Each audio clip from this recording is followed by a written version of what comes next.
बिस्मिल्लाहिर्रहमानिर्रहीम। अस्सलामुअलैकुम स्टूडेंट्स। आज हम लोग 10th क्लास का चैप्टर नंबर 1 केमिकल एक्विलिब्रियम का सबसे पहले वाला टॉपिक करेंगे, जिसका नाम है reversible reaction and dynamic equilibrium. But before going to start this topic, इस टॉपिक के ऊपर थोड़ा सा इंट्रोडक्शन दिया हुआ है, मैं पहले आपको उसके बारे में बताती हूँ। एक्विलिब्रियम का मतलब होता है तवाज़न, मीन्स बैलेंस। तो हम देखेंगे कि नेचर में बैलेंस किस तरह से है। हम ह्यूमंस हैं, इंसान क्या करते हैं, ऑक्सीजन को, ये एयर से ऑक्सीजन को इनहेल करते हैं, अपनी बॉडी के अंदर लेके जाते हैं, और कार्बन डाइऑक्साइड एक्सहेल करते हैं, अपनी बॉडी से कार्बन डाइऑक्साइड को निकालते हैं, रिलीज़ करते हैं। ठीक है। और जो प्लांट्स होते हैं वो बिल्कुल इससे उल्ट करते हैं। प्लांट्स कार्बन डाइऑक्साइड को इनहेल करते हैं, कार्बन डाइऑक्साइड को अपने अंदर लेके जाते हैं और ऑक्सीजन को बाहर निकालते हैं। वो ऑक्सीजन जो प्लांट्स बाहर निकालते हैं, ह्यूमंस उसको इनहेल करते हैं। ठीक है। और जो ह्यूमन कार्बन डाइऑक्साइड को एक्सहेल करते हैं, वो प्लांट्स इनहेल करते हैं।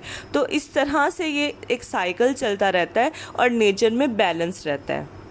नेक्स्ट, अब हम अपने टॉपिक पे आते हैं, reversible reaction and dynamic equilibrium. सबसे पहले मैं आपको बताती हूँ रिएक्टेंट्स क्या होते हैं और प्रोडक्ट्स क्या होते हैं। ये आप लोग यहाँ पे देखें, एक दो मैंने सर्कल बनाए हुए हैं। ठीक है। और मैंने इसको शो किया हुआ है कि ये एक सब्सटेंस है हमारे पास। कोई भी जब दो सब्सटेंस आते हैं और वो रिएक्ट करते हैं, रिएक्ट करने से आपको पता चल रहा है कि रिएक्टेंट, कोई भी दो स्पीशीज़, कोई दो सब्सटेंस जो रिएक्ट करेंगे एक दूसरे के साथ, तो उनको कहेंगे कि ये रिएक्टेंट हैं। और जब उनके रिएक्ट करने से एक नई चीज़ हमारे पास बन जाएगी, तो उसको कहेंगे कि हमारे पास ये प्रोडक्ट है। यहाँ मैंने वाटर की एग्जांपल देके, दो हाइड्रोजन एटम और एक ऑक्सीजन एटम जब रिएक्ट करते हैं या कंबाइन होते हैं एक दूसरे के साथ, तो हमारे पास प्रोडक्ट में वाटर बनता है। किसी भी केमिकल रिएक्शन में जब दो सब्सटेंसेस रिएक्ट करते हैं या एक दूसरे के साथ कंबाइन होते हैं, तो उनको हम लोग रिएक्टेंट्स कहते हैं, और उनके मिलने से जो एक नया सब्सटेंस बनता है, उसको हम लोग प्रोडक्ट कहते हैं। अब बारी है टाइप्स ऑफ रिएक्शंस की। रिएक्शंस हमारे पास डिफरेंट तरह के होते हैं। कुछ रिएक्शंस इस तरह होते हैं कि जिसमें रिएक्टेंट्स एक दूसरे के साथ रिएक्ट करते हैं, एक दूसरे से मिलते हैं और उसके बाद प्रोडक्ट बना देते हैं, और बस इधर रिएक्शन हमारे पास कंप्लीट हो जाता है। लेकिन कुछ रिएक्शंस इस तरह के होते हैं कि जब रिएक्टेंट्स मिलते हैं और प्रोडक्ट बनाते हैं, तो प्रोडक्ट दोबारा से रिकम्बाइन होता है और रिएक्टेंट्स में बदल देता है, और वो रिएक्टेंट्स फिर से कंबाइन होके प्रोडक्ट बनाते हैं, और प्रोडक्ट फिर रिकम्बाइन होकर रिएक्टेंट बना देते हैं। इस तरह से ये रिएक्शन कभी भी कंप्लीट नहीं होते, ये रिएक्शन चलते रहते हैं। सबसे पहला रिएक्शन हमारे पास है इरिवर्सिबल रिएक्शन। तो नाम से ही पता चल रहा है, इरिवर्सिबल का मतलब होता है कि जो चीज़ वापस नहीं आ सकती। इन रिएक्शंस में क्या होता है कि जब हमारे पास रिएक्टेंट्स कंबाइन करते हैं, तो वो प्रोडक्ट बना देते हैं, लेकिन जो प्रोडक्ट है वो दोबारा से रिकम्बाइन नहीं हो सकता। यानी प्रोडक्ट्स हमारे पास दोबारा से रिकम्बाइन होके रिएक्टेंट्स में कन्वर्ट नहीं होते, बस रिएक्टेंट ही कंबाइन होके प्रोडक्ट बना देते हैं, और वहाँ रिएक्शन हमारे पास कंप्लीट हो जाता है। तो ये रिएक्शंस जो होते हैं, ये हमारे पास कंप्लीट रिएक्शंस होते हैं। इसके अलावा ये सिर्फ एक डायरेक्शन में प्रोसीड करते हैं, क्योंकि मैंने आपको बताया ये सिर्फ रिएक्टेंट से प्रोडक्ट में कन्वर्ट होते हैं, प्रोडक्ट से रिएक्टेंट में कन्वर्ट नहीं हो सकते। तो बस सिंगल एरो से इसको हम लोग इस तरह से शो करते हैं। इरिवर्सिबल रिएक्शन की मैंने यहाँ पे एग्जाम्पल भी मेंशन की है कि जब दो हाइड्रोजन एटम एक ऑक्सीजन एटम के साथ कंबाइन करते हैं, तो वाटर मॉलिक्यूल बना देते हैं, और यहाँ हमारा रिएक्शन ख़त्म हो जाता है, रिएक्शन कंप्लीट हो जाता है। अब मैं इरिवर्सिबल रिएक्शन को मज़ीद सिंप्लीफाई करके एक डेली लाइफ एग्जांपल देके आपको समझाती हूँ कि जिस तरह आप लोग घरों में चाय बनाते हैं, चाय बनाने के लिए हमें पत्ती और दूध रिक्वायर होता है। ठीक है। जब आप लोग पत्ती को आप समझें कि ये हमारे पास एक रिएक्टेंट है और दूध हमारे पास एक रिएक्टेंट है, जब हम इन दोनों को कंबाइन करते हैं, तो इससे हमारे पास चाय बन जाती है। अब जब चाय बन गई, तो ये रिएक्शन हमारे पास कंप्लीट हो गया। अब हम चाय को दोबारा से पत्ती और दूध में कन्वर्ट नहीं कर सकते। अब चाय बन गई है, रिएक्शन कंप्लीट हो गया है। तो ये हमारे पास एग्जाम्पल थी इरिवर्सिबल रिएक्शन की। अब सेकंड रिएक्शन हमारे पास है रिवर्सिबल रिएक्शन। नाम से रिवर्सेबल पता चल रहा है। रिवर्सेबल का मतलब होता है रिवर्स, यानी वापस पीछे को जा सकता हो, वो रिएक्शन जो पीछे रिवर्स को जा सकता हो। इसमें इन रिएक्शंस में क्या होता है कि जब रिएक्टेंट्स कंबाइन होते हैं तो वो प्रोडक्ट बना देते हैं, लेकिन प्रोडक्ट जब रिकम्बाइन होता है तो वापस वो रिएक्टेंट्स में कन्वर्ट हो जाता है। रिएक्टेंट्स कंबाइन होकर प्रोडक्ट बनाते हैं और प्रोडक्ट हमारे पास दोबारा से रिकम्बाइन होता है और रिएक्टेंट्स जो हमारे पहले जिनसे प्रोडक्ट बना था वो रिएक्टेंट्स वापस हमारे पास आ जाते हैं। तो ये रिएक्शन कंप्लीट नहीं होता। रिएक्टेंट्स प्रोडक्ट में बनते हैं और प्रोडक्ट्स जो है वो वापस रिएक्टेंट्स में कन्वर्ट हो जाते हैं। ये इस तरह से चलता रहता है और ये रिएक्शन हमारे पास कभी भी कंप्लीट नहीं हो सकता। ये रिएक्शंस जो होते हैं ये बोथ साइड से प्रोसीड कर सकते हैं, यानी हम लोग रिएक्टेंट से प्रोडक्ट की तरफ भी जा सकते हैं, इस तरह से भी अपना रिएक्शन स्टार्ट कर सकते हैं, या हम लोग प्रोडक्ट से रिएक्टेंट की तरफ भी जा सकते हैं, हम लोग अपना रिएक्शन वहाँ से भी स्टार्ट कर सकते हैं। तो ये रिएक्शन दोनों साइड से प्रोसीड कर सकता है, इसलिए इसको हम लोग डबल एरो से शो करते हैं। ऊपर वाला जो इरिवर्सिबल रिएक्शन था उसको सिंगल से, क्योंकि सिर्फ वो एक साइड से प्रोसीड कर सकता है। ये दो डायरेक्शन में दोनों साइड से प्रोसीड कर सकता है, इसलिए इसको डबल एरो से हम लोग शो करते हैं। नीचे मैंने इसकी एग्जांपल भी मेंशन की है कि जब हमारे पास हाइड्रोजन एटम नाइट्रोजन एटम के साथ कंबाइन करते हैं तो प्रोडक्ट में हमारे पास अमोनिया बनती है। अब यही प्रोडक्ट वाली अमोनिया जब रिकम्बाइन होती है तो ये वापस से हमारे पास नाइट्रोजन और हाइड्रोजन में कन्वर्ट हो जाती है, यानी रिएक्टेंट हमारे पास प्रोडक्ट बनाते हैं और प्रोडक्ट वापस से रिकम्बाइन होके हमारे पास अमोनिया और हाइड्रोजन यानी कि रिएक्टेंट्स में कन्वर्ट हो जाती है। तो रिएक्टेंट्स है वो प्रोडक्ट बनाते हैं, प्रोडक्ट रिएक्टेंट, इस तरह से ये रिएक्शन चलता है। इसकी डेली लाइफ एग्जांपल ये है कि जब आप लोग पानी को फ्रीज़र में रखते हैं तो वो बर्फ़ बन जाता है, यानी हमने रिएक्टेंट से प्रोडक्ट हमारा बर्फ़ है तो हमने प्रोडक्ट बना लिया। लेकिन जब आप बर्फ़ को बाहर निकाल के रखते हैं रूम टेम्परेचर पे तो वो वापस पानी बन जाता है। तो वो जो है जिस स्टेट में सबसे पहले था वो वापस उसी स्टेट में आ गया, और इसको जब हम फ्रीज़र में रख देंगे तो ये बर्फ़ बन जाएगा। तो इस तरह से ये रिएक्शन चलता रहेगा, ये रिएक्शन स्टॉप नहीं होगा। तो ये एक रिवर्सेबल रिएक्शन की एग्जांपल है। इसके बाद रिवर्सेबल रिएक्शन दो तरह के होते हैं, फॉरवर्ड रिएक्शन और रिवर्स रिएक्शन। फॉरवर्ड और रिवर्स रिएक्शन को एक्सप्लेन करने से पहले मैं आपको ये बता दूं कि रिवर्सेबल और इरिवर्सेबल रिएक्शंस का अक्सर डिफरेंस आ जाता है। तो ये मैंने पॉइंट्स बना के लिखे हुए हैं, तो आप इसको डिफरेंस के तौर पे लिख सकते हैं कि एक रिकम्बाइन होके प्रोडक्ट रिएक्टेंट में चेंज हो जाता है, दूसरा नहीं होता। एक कंप्लीट रिएक्शन होते हैं, दूसरे कंप्लीट रिएक्शन नहीं होते। एक डायरेक्शन में प्रोसीड करता है और दूसरा दोनों डायरेक्शन में प्रोसीड कर सकता है। एक आप लिखते हैं, इसको हम रिप्रेजेंट करते हैं सिंगल एरो से और नीचे वाले को रिप्रेजेंट करते हैं डबल एरो से। इसके बाद अमोनिया और वाटर की मैंने एग्जाम्पल दी हुई है, तो आप इसके डिफरेंस में एग्जाम्पल का भी एक डिफरेंस कर सकते हैं। इस तरह से आपके 5 से 6 डिफरेंस बन जाएंगे। अब नेक्स्ट हम लोग डिस्कस करेंगे फॉरवर्ड एंड रिवर्स रिएक्शन। अभी हमने पीछे रिवर्सेबल रिएक्शन का कहा था कि इसकी दो तरह के रिएक्शंस होते हैं, फॉरवर्ड और रिवर्स।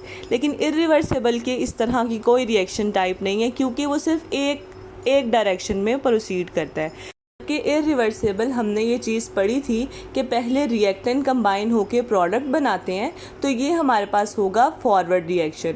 रिएक्टेंट्स टू प्रोडक्ट, ये हमारे पास होगा फॉरवर्ड रिएक्शन। फिर हमने ये भी कहा था कि जो प्रोडक्ट्स होते हैं वो दोबारा से रिकम्बाइन होके रिएक्टेंट बना देते हैं, यानी कि वो रिएक्शन रिवर्स हो जाता है, बैकवर्ड पीछे को वो रिएक्शन आता है।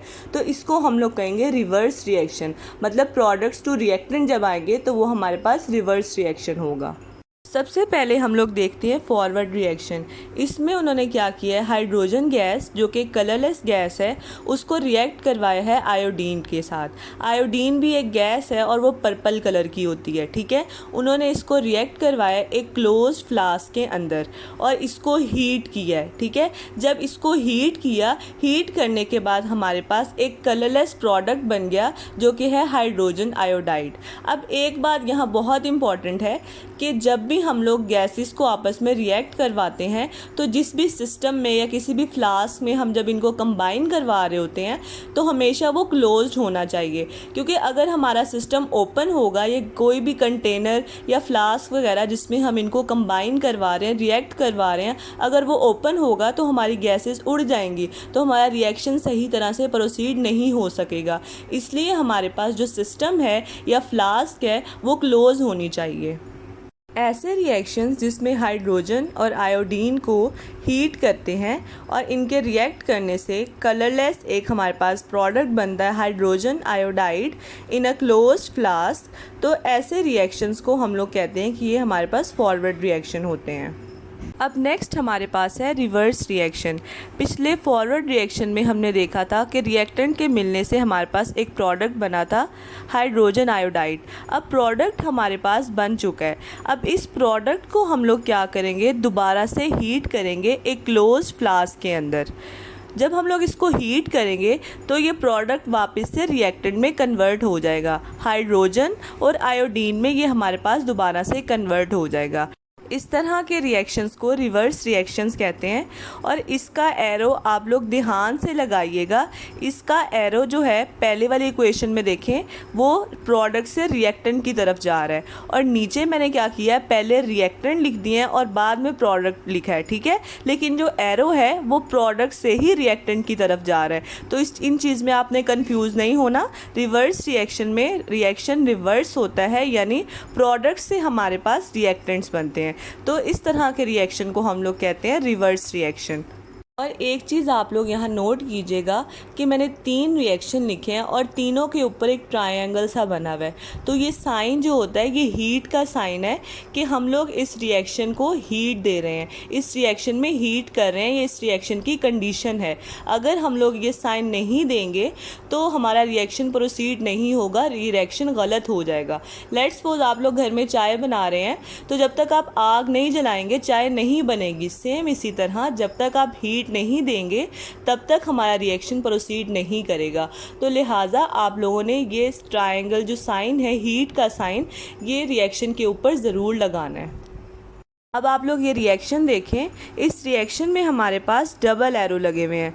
ऊपर वाला जो एरो है वो रिएक्टेंट से प्रोडक्ट की तरफ जा रहा है, यानी फॉरवर्ड रिएक्शन का एरो है, और नीचे वाला जो एरो है वो हमारे पास प्रोडक्ट से रिएक्टेंट्स की तरफ आ रहा है, यानी कि रिवर्स रिएक्शन का एरो है। इसका मतलब ये है कि हमारे पास रिएक्टेंट्स प्रोडक्ट में कन्वर्ट हो रहे हैं और प्रोडक्ट जो है वापस रिएक्टेंट में कन्वर्ट हो रहा है। जब फॉरवर्ड और रिवर्स रिएक्शन को हम लोग एक साथ इस तरह डबल एरो से शो करें तो इसको हम लोग कहते हैं कि ये रिवर्सेबल रिएक्शन है। इसीलिए मैंने आपको कहा था कि रिवर्सेबल रिएक्शन की 2 टाइप्स हैं, फॉरवर्ड और रिवर्स रिएक्शन, और जब उन दोनों को एक साथ दिखते हैं तो वो हमारे पास होता है रिवर्सेबल रिएक्शन। अब नेक्स्ट हमारे पास है डायनामिक एक्विलिब्रियम। डायनामिक एक्विलिब्रियम समझने से पहले आपको 3 बातें समझना बहुत ज़रूरी हैं। सबसे पहली बात कि जब भी एक रिएक्शन शुरू होता है, यानी कि हमारे पास रिएक्टेंट्स कंबाइन होकर प्रोडक्ट बनाते हैं, तो उसको हम लोग कहते हैं कि ये हमारे पास फॉरवर्ड रिएक्शन है, ठीक है। लेकिन जब हमारे पास रिएक्शन स्टार्ट होता है, यानी कि लेट्स सपोज हम पानी को फ्रिज में रखते हैं, तो वो फ़ौरन से प्रोडक्ट तो नहीं बनते ना, वो थोड़ा टाइम लेते हैं हमारे पास। तो जो रिएक्टेंट वैसे के वैसे ही होते हैं, वो आहिस्ता आहिस्ता करके प्रोडक्ट में कन्वर्ट होते हैं। तो हम लोग कह सकते हैं कि स्टार्टिंग में हमारे पास फॉरवर्ड रिएक्शन जो है उसका रेट बहुत ज़्यादा होता है, और आहिस्ता आहिस्ता करके जो पानी है वो बर्फ़ में कन्वर्ट होना शुरू हो जाता है, और एट द एंड हमारे पास क्या होता है कि वो सारा प्रोडक्ट में चेंज हो जाता है। अब जब वो प्रोडक्ट में चेंज हो जाता है तो फॉरवर्ड रिएक्शन का रेट जो है वो एंड पे आके कम हो जाता है। शुरू में फॉरवर्ड रिएक्शन का रेट ज़्यादा होता है और एंड पे आहिस्ता आहिस्ता उसका रेट ऑफ रिएक्शन, जो फॉरवर्ड रिएक्शन का रेट है, वो कम हो जाता है। बिल्कुल इसी तरह अगर हम लोग रिवर्स रिएक्शन का देखें तो रिवर्स रिएक्शन हमें पता है कि वो बैकवर्ड स्टार्ट होता है, यानी पीछे से शुरू होता है कि हमारा जो प्रोडक्ट बन गया है, प्रोडक्ट अब रिएक्टेंट में तब्दील होगा। तो प्रोडक्ट हमने पानी से बर्फ़ हमने प्रोडक्ट बनाया था। अब जो बर्फ़ को हम लोग बाहर निकाल के रखेंगे वो फ़ौरन तो पानी नहीं बन जाएगा ना, हमारा जो रिवर्स रिएक्शन है वो बैकवर्ड से स्टार्ट होगा, यानी कि हम बर्फ़ को पानी में कन्वर्ट करेंगे। ये हमारा रिवर्स रिएक्शन है। हमने पानी से बर्फ़ बनाया, ये हमारा फॉरवर्ड रिएक्शन था। अब बर्फ़ से पानी बनाएंगे, ये हमारा रिवर्स रिएक्शन होगा। अब बर्फ़ से पानी फ़ौरन तो नहीं बनेगा ना, वो आहिस्ता आहिस्ता बनेगा, क्योंकि हमारा जो रिवर्स रिएक्शन है वो पीछे से आता है, यानी एंड से स्टार्ट की तरफ आता है। तो बर्फ़ आहिस्ता आहिस्ता पानी बनेगा, तो एंड से आ रहा है ये रिएक्शन, तो एंड पे हमारे पास क्या होगा, एंड पे रिवर्स रिएक्शन का जो रेट है वो ज़्यादा होगा और आहिस्ता आहिस्ता करके इसका रेट कम होता जाएगा। अब फॉरवर्ड रिएक्शन का स्टार्ट में रेट ज़्यादा होगा और एंड में कम हो जाएगा, और रिवर्स रिएक्शन का हमारे पास एंड में जो है वो रेट ज़्यादा होगा और आहिस्ता आहिस्ता जब हम स्टार्ट की तरफ आ जाएंगे तो इसका रिवर्स का जो रेट ऑफ रिएक्शन है वो कम हो जाएगा। तो ये दो चीज़ें आपने, 2 पॉइंट बहुत अच्छे से याद रखने हैं। हमारे पास एक रिवर्सेबल रिएक्शन हो रहा है, फॉरवर्ड रिएक्शन भी हो रहा है और रिवर्स रिएक्शन भी हो रहा है। फॉरवर्ड रिएक्शन स्टार्टिंग से ज़्यादा है और रिवर्स रिएक्शन एंडिंग से ज़्यादा है। वो एंडिंग से स्टार्ट की तरफ रिवर्स रिएक्शन आ रहा है और फॉरवर्ड रिएक्शन जो है वो स्टार्टिंग से एंडिंग की तरफ जा रहा है। अब ये स्टार्टिंग से एंडिंग की तरफ जा रहा है और वो रिवर्स रिएक्शन बैकवर्ड से आगे की तरफ आ रहा है। अब इन दोनों के आगे और पीछे जाने में जब ये दोनों एक पॉइंट पे मिल जाएंगे ना, दोनों एक पॉइंट पे आ जाएंगे, तो उस पॉइंट को हम लोग कहेंगे कि ये हमारे पास डायनामिक एक्विलिब्रियम है। मतलब जहाँ हमारा रेट ऑफ फॉरवर्ड रिएक्शन और रेट ऑफ रिवर्स रिएक्शन बराबर हो जाएंगे, इक्वल हो जाएंगे, तो वो हमारा होगा डायनामिक एक्विलिब्रियम। और यही इसकी डेफिनेशन है, when the rate of forward reaction is equal to the rate of reverse reaction, this stage is called dynamic equilibrium।